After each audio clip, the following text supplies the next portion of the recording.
guys, and welcome to my first vlog as promised. If you remember on my introductory video to this channel, I talked about how me and my husband Graydon are going to be going to London for the weekend. Well, that is now tomorrow, and the reason I'm filming this the night before is because I'm not going to be thinking about filming at 5 AM when we get up tomorrow. So the vlog starts here. Well, what I've been doing today, I've had a really exciting day actually, because my entire to-do list today is consisted of preparing for London, and I absolutely love planning trips and doing preparation. That is actually my favourite thing to do, other than actually of course being on the trips themselves. So it's been a good day. I dropped Graydon off at work and I worked out that I had 8 hours to do everything that I needed to do, which sounds like ages, right? So I thought, oh, it's great, I've got plenty of time. So I'm just sort of getting on with my day, doing things kind of slowly, and then I suddenly realised it was like 7 o'clock and I'd still got things on my to-do list, so I had to really get on with it and hurry up. Well, the main thing that I've been doing that's taken absolutely ages, but I have loved it, I've been planning in great detail our itinerary. So the theme of this vlog is London on a budget, or a very tight budget in our case. So anybody who's having similar money issues and wants to be able to travel, this is definitely the video for you. So what I've done is I've literally planned in very fine detail exactly what we're going to do, what order we're going to do it in, and I've also planned like which tube stations we need to go to, where we need to change tube, and what lines we're getting on. Everything planned perfectly, so I'm really happy about that, and I think that'll save us a lot of stress when we get there. So I really enjoyed doing that, but it did take me absolutely ages because I had to keep changing the plans when I realised there was a better option, etc, etc. So yeah, that took me ages. And then I've been packing as well. So in a minute I'm going to show you what I've packed so far. So I've just got last little bits to put in afterwards, because Graydon's been at work, so we had his backpack with him and I didn't know what clothes he wanted and stuff like that. So it's got a few little extra bits to add, and in a moment I will show you my packing. So yeah, a good day so far and I'm really excited for tomorrow. This is my backpack that I'm going to be carrying around with me. Now Graydon's backpack, I can't put the rest of the things in it yet because he's actually at work and he's got it with him now, so there's something still on my list to go in when he gets home. But I've got most of the clothes and stuff in my bag, and most importantly the Taylor Swift tickets, and then he's going to be carrying around my big heavy shoes and the toiletry bag, lucky him, and of course the snacks, the most important thing of all, and I nearly forgot them, so they're going to be for the coach tomorrow. So yeah, that's what we've got so far. I've just been packing and I'm really excited for tomorrow. Whenever me and Graydon go to London, which is normally about once a year, we always get the Megabus because it's so much cheaper than the train, like ridiculously cheaper. In fact, to get to and from London on this trip for both of us, it cost about £16, which is crazy, and it only took us about 3.5 hours because there were no other stops after Sheffield on the way there, and then Sheffield was the first stop on the way back, so we were really fortunate with it. So yeah, I would 100% recommend Megabus. I mean, it doesn't stop in every city, but it's definitely worth searching, or if not Megabus, then National Express is still often a lot cheaper than the train.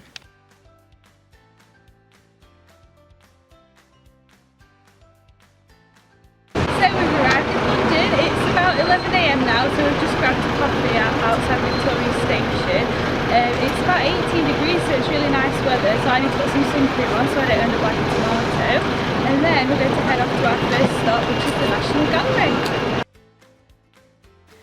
After we got off the tube, before we walked to the National Gallery using Google Maps, we actually found a really cute little garden that had deck chairs for people to sit in. We did wonder at first, is it actually free or is there some kind of event going off? But then we just saw random people sitting down and relaxing and sunbathing, so we decided to chill there, and we ate our lunch that we'd bought from a sandwich shop earlier, and it was really gorgeous weather, so it was a lovely little garden. I think places like that are dotted all around London, and it's just knowing where to find them really.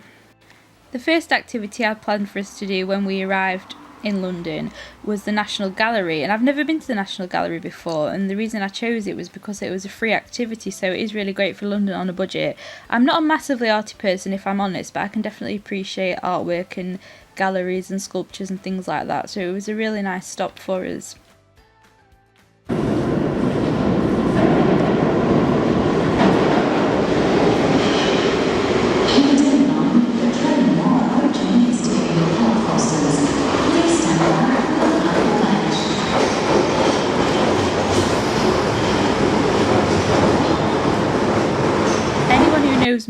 knows that I cannot go to London without visiting Covent Garden. So this does annoy Graydon a little bit because he says, oh, you know, we've been loads of times, but it is literally my favourite place in all of London. If you've not been, there is such a buzzing atmosphere there. It's a really cute little area. There's street performers, food, boutique shops, pubs, cafes. It's just buzzing and vibrant and colourful, and it's a really lovely area. What we did after we just walked around a bit, had a look in the shops, and we watched this street performer for a little bit. We had a drink in a pub with a view. Now, we didn't really get to sit on the balcony bit, unfortunately, because obviously that was the really popular bit. You could look down and on Covent Garden. It was a lovely sunny day, but we sat upstairs and we could like see outside, so it was a really nice little stop for us just to pass a bit of time. That's a good thing about trips like that. It's good to have an itinerary, but it's good to not pack it so full that you don't have time to just sit and chill for a minute. It's about getting the balance, really. Our situation with where we stayed. So normally we always use Hostelworld because it is really great. You can find some really cool places to stay, really good atmosphere, and for a really good price as well. However, this time we probably had the worst experience we've had so far in a hostel. We stayed at somewhere called Number 8 Willesden. It's you get off at Dollis Hill if you're getting the tube, so it's like out in the suburbs of London. It was about £24 for both of us for the night, so it was really nice and cheap, and that was in a mixed sex dorm. First of all, there were really strict rules when we arrived. The man said that, you know, we had to clean up after ourselves, keep it tidy and everything, even though the place itself was actually dirty and smelly, so we thought that was a bit cheeky, the fact they'd ask the guests to tidy up after themselves when they clearly never cleaned it themselves. Also, it was in a dodgy area, so it was out in the suburbs of London, so we thought, oh, it could be a really nice area, you know, quite posh suburb and stuff, but actually it went the other way, and we did actually feel quite unsafe, especially after the Taylor Swift concert. Walking back from the tube, I was just like, right, keep your head down, don't look at anyone, try and walk near other people. It was quite scary, and we did see some really dodgy characters at the tube station coming home as well, which was a bit disturbing.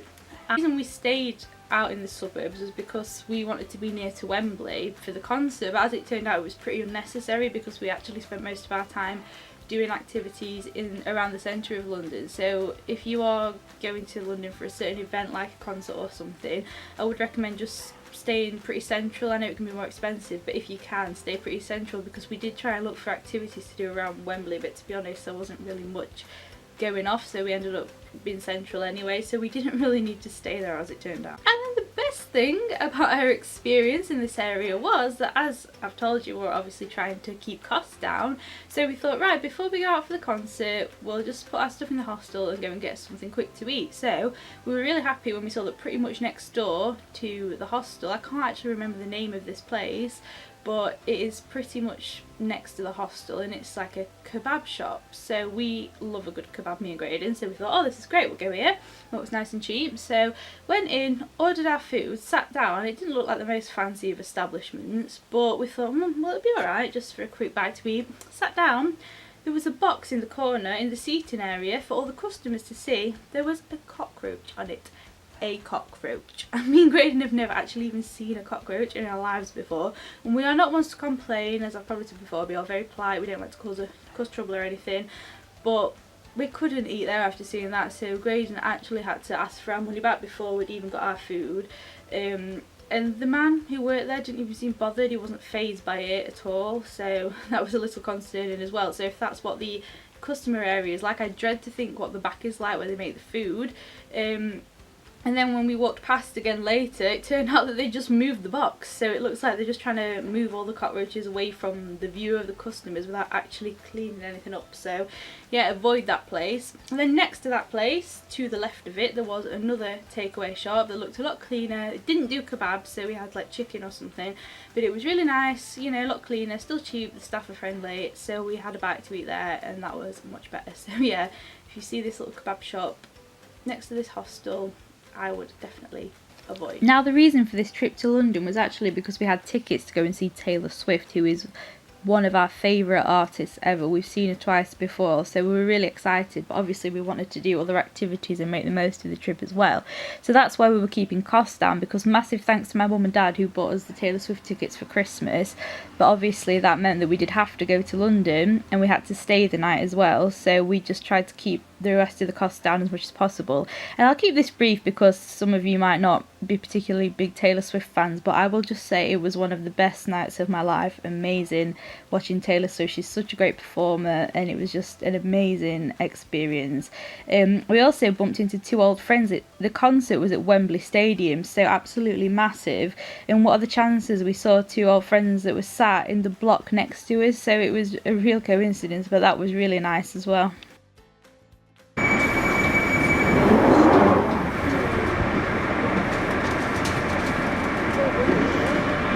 Afternoon, ladies and gents. Hopefully no more delays now. Just don't control it at the passenger emergency alarm. Swiss Cottage has been cleared up. Train's moved off now. So hopefully no more delays on our journey.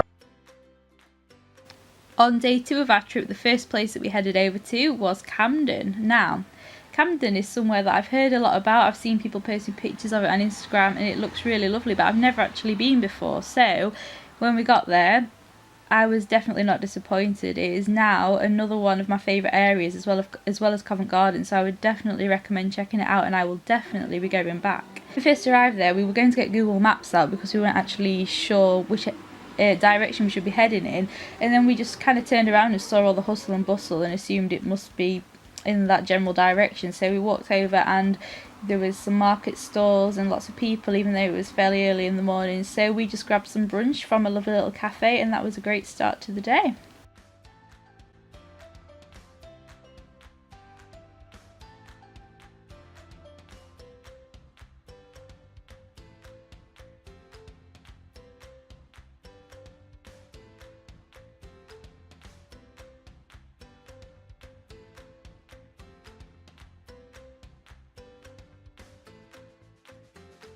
How to describe Camden?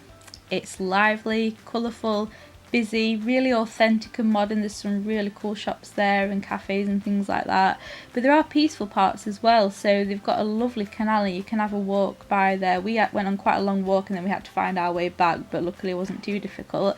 We also had a stop at Wetherspoons and had a drink there with a lovely view of the canal. Really peaceful because it's really popular. We had to share a table with this other man and woman, but generally people are fine with stuff like that, so there weren't any problems. It was just a really nice chilled area to be in. We had planned for our last activity in London to go to the Victoria and Albert Museum. Now, neither of us have been there before, and it is another free activity to do, but we ended up spending longer than expected at Camden, so we just thought, oh, we'll just leave that for today, go another time. We didn't really have time in the end, so we just got on the tube again and chilled for a little bit in Leicester Square, had a McDonald's of course, sat in the gardens, and then we made our way back to Victoria Coach Station and we got our coach home at 6 p.m. I just wanted to let you guys know as well the actual names of the tube stations where we got off to do these activities, because I was thinking, you know, it's all well and good telling you all these great activities, but I might as well give you some tips to make it easier to actually find them. So I'll not bother telling you what line we got on or what stop we got on at to get to these places, because you might be going from a different location to us. So I'll tell you the tube station where you have to get off to get to these places. To go to the National Gallery, you can get off either at the Embankment tube station or at Charing Cross. We actually changed lines at Embankment to go to Charing Cross, and then when we got off at Charing Cross we could like see the Embankment station across the road basically, so there was no need for us to get back on the tube to go between those stations, so you can get off at either of those for the National Gallery. For Covent Garden, it's pretty self-explanatory. You get off at Covent Garden and then literally you walk out of the tube station, turn right, walk on a little bit, and there is Covent Garden, so you can't miss it. For Camden Market, again pretty self-explanatory. We got off at Camden Town. There's a couple of other stops you can get off at, but